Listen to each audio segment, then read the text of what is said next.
खासी चर्चा में आपका स्वागत है और मैं आपके साथ वंदना। राहुल गांधी बिहार आते हैं और फिर पटना आते ही बेगूसराय चले जाते हैं। बेगूसराय में कन्हैया कुमार की यात्रा में शामिल होते हैं, युवाओं से बात मुलाकात करते हैं, फिर पटना आते हैं, सभा को संबोधित करते हैं और उसके बाद अब दिल्ली वापस जा चुके हैं। लेकिन कई सारे सवाल खड़े हो रहे हैं। क्या राहुल गांधी कांग्रेस के लिए सिर्फ बैटिंग कर रहे हैं या फिर राहुल गांधी किसी की टेंशन बढ़ा रहे हैं? कई सारे सवाल हैं, आज उन्हीं मुद्दों पर हम करेंगे बात। खास बातचीत के लिए हमारे साथ स्टूडियो में मौजूद हैं हमारे सीनियर जर्नलिस्ट सरोज सर। बहुत बहुत स्वागत है सर आपका। जी बहुत धन्यवाद वंदना जी। सर, राहुल गांधी बिहार से वापस दिल्ली जा चुके हैं, लेकिन एक चर्चा पीछे छोड़कर जा चुके हैं। राहुल गांधी इस साल में 3 बार अभी तक बिहार आ चुके हैं और ऐसे में अब सवाल है कि वो किसकी टेंशन बढ़ा रहे हैं। क्या नीतीश कुमार के लिए राहुल और तेजस्वी मिलकर कोई मुश्किल खड़ी करने वाले हैं या फिर राहुल और तेजस्वी एक दूसरे के लिए ही माथे का दर्द बन जाएंगे? देखिए, लीडर अपोजिशन है राहुल गांधी, तो स्वाभाविक है पहली टेंशन तो एनडीए को ही देंगे जी। लेकिन कहते हैं कोई काम करते करते उसके साइड इफ़ेक्ट में अपने लोगों को भी टेंशन दे दी जाती है। तो ठीक टेंशन तेजस्वी यादव को भी है, मुकेश सहनी को भी है कि आखिर जो लगातार ये आ रहे हैं, बिहार 3 बार आ चुके हैं लगातार 3-4 महीने में, तो इसके पीछे क्या स्ट्रेटजी है कांग्रेस की? क्या केवल अपनी पार्टी को मजबूत कर रहे हैं या आरजेडी को कमज़ोर कर रहे हैं, मुकेश सहनी की पार्टी को कमज़ोर कर रहे हैं? तो ये एक बड़ा सवाल जो है धीरे धीरे गूंज रहा है सत्ता के गलियारे में, और इसकी गूंज जो है अभी आगे भी जाने वाली है वंदना जी। क्योंकि राहुल गांधी बिहार आने से पहले कन्हैया कुमार, कृष्ण अल्लावरू के साथ और भी तमाम अपने बड़े नेताओं के साथ दिल्ली में बैठक कर चुके हैं और पहले से ही सबको मालूम है कि कृष्ण और कन्हैया मिलकर बिहार में जो यात्रा निकाले हैं, पलायन रोको यात्रा, नौकरी दो यात्रा, ऐसे में युवाओं की भागीदारी भी अब कांग्रेस के प्रति बढ़ने लगी है। तो ऐसे में क्या तेजस्वी के लिए ये मुश्किल साबित होगा? जिस तरीके से बार बार कांग्रेस कभी यात्रा निकाल रही है तो कभी राहुल गांधी बिहार आ रहे हैं। देखिए, चीज़ों को समझिए, चीज़ों को समझने की ज़रूरत है जी। लालू प्रसाद बीमार हैं, दिल्ली में उनका इलाज चल रहा है एम्स में जी। उनको देखने राहुल गांधी नहीं जाते हैं, कृष्णा अल्लावरू जाते हैं जी।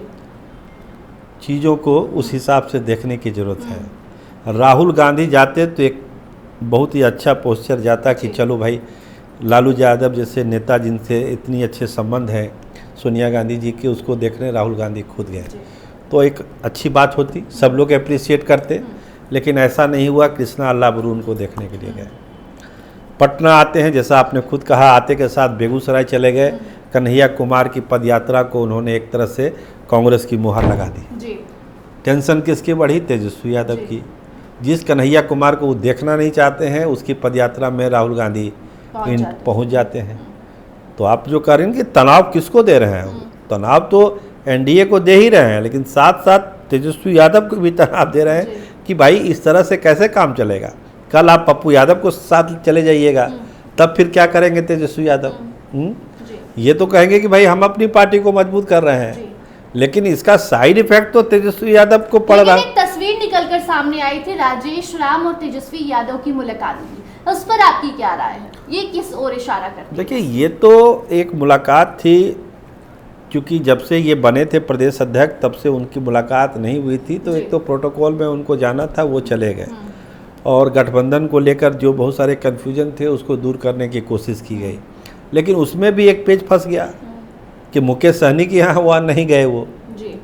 तो एक विवाद फिर वहाँ से भी टेंशन, जो कहते हैं कि टेंशन कैसे दे रही कांग्रेस अपने सहयोगियों को। तो एक टेंशन तो मुकेश सहनी को उसी दिन पड़ गया कि भाई जब सबसे आप मिल रहे हैं तो हमारे घर पे क्यों नहीं आए आप? जब आप एक अच्छा माहौल बना रहे हैं महागठबंधन के सहयोगी दलों के बीच, आप तेजस्वी यादव के यहाँ जा रहे हैं, वाम दलों के नेताओं के यहाँ जा रहे हैं, तो हम भी महागठबंधन के पार्टनर हैं, मेरे घर पे भी आपको आना चाहिए था, लेकिन आप नहीं आए। तो लेकिन मुकेश सहनी को लेकर भी कहा जा रहा है कि काइंड ऑफ वो कट ऑफ हो चुके हैं गठबंधन से, तो ऐसी चर्चाएं क्या सही है या फिर सिर्फ अफवाह? देखिए, चुनाव जब नज़दीक है तो हर पार्टी अपनी अपनी तैयारी कर रही है, अपना अपना दावा कर रही है। ये हम नहीं कह सकते कि महागठबंधन से कट ऑफ हो गए, लेकिन आप जब इस तरह की बात करेंगे, अपने हैसियत से ज़्यादा बात करेंगे, स्वाभाविक है नेता आपसे दूरी बना लेंगे। वही चीज़ जो वो उप मुख्यमंत्री बनने की बात कर मुख्यमंत्री रहे हैं। है, 60 सीट चाहिए उनको विधानसभा का। तो इस तरह की बातें जब होगी तो स्वाभाविक है कि लोग थोड़ी दूरी बनाना शुरू करते हैं। लेकिन जब बात हम राहुल गांधी की कर रहे हैं तो राहुल गांधी के परिप्रेक्ष्य में देखना जरूरी है कि 3 महीने में अगर 3 यात्रा राहुल गांधी पटना की कर रहे हैं, बिहार की कर रहे हैं, तो इसका मतलब है कि एक सीरियस प्लान बिहार के लिए उनके दिमाग में है।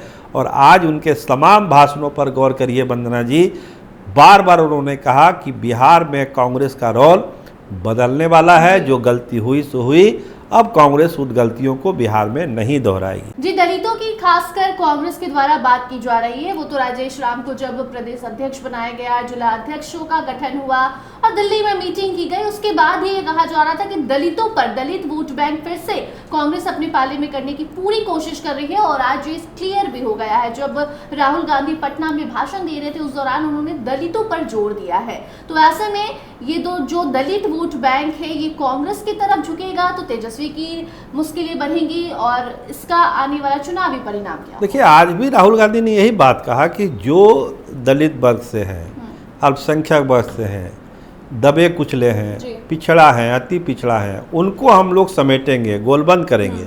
उन्होंने तो साफ साफ कहा कि जो कांग्रेस के जिला अध्यक्ष थे उसमें 2/3 पहले अपर कास्ट के लोग थे, हमने उसको बदल दिया, अब 2/3 यही लोग हैं जिसकी हम चर्चा कर रहे हैं। इसका मतलब जस्ट उल्टी गंगा राहुल गांधी बहा रहे हैं। जो पिछला हो रहा था बदलिए, नए सिरे से काम करिए, दलितों पर काम करिए, अल्पसंख्यकों पर काम करिए, ये भी अति पिछड़ा पर काम करिए, पिछड़ा पर काम कीजिए। यही फोकस है जी राहुल गांधी का और इसी पर कांग्रेस बढ़ रही है। राजेश राम इसका उदाहरण सीधा सीधा आपके सामने है।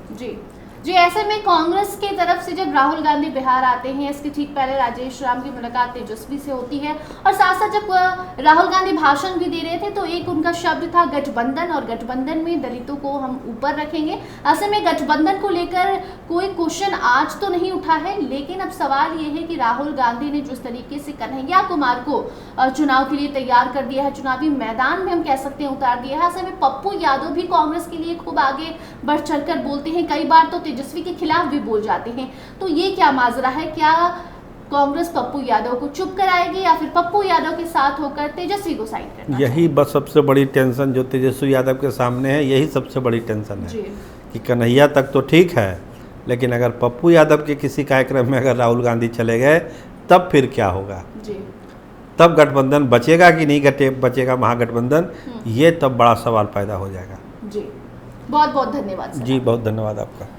तो देखिए, राहुल गांधी बिहार आते हैं और बिहार में ये कहकर जाते हैं कि कांग्रेस का रोल पहले से अब ज्यादा है बिहार में और कांग्रेस अब खुद को बदलने की पूरी कोशिश कर रही है। राहुल गांधी ने अपनी गलती भी स्वीकारी है कि दलित वोट बैंक कहीं ना कहीं पीछे छूटने का वजह यही है कि दलितों को हमने वो ऊंचाई पर नहीं ले जाना चाहा जो अब ले जाएंगे। बाकी अब आगे मालूम चलेगा कि जब पप्पू यादव से राहुल गांधी नजदीकी बढ़ाएंगे तो गठबंधन में क्या होता है, टूट होती है या फिर वो भी जिस तरीके से कन्हैया कुमार को तेजस्वी झेल रहे हैं, क्या पप्पू यादव को भी झेलेंगे या फिर कोई खेला करेंगे?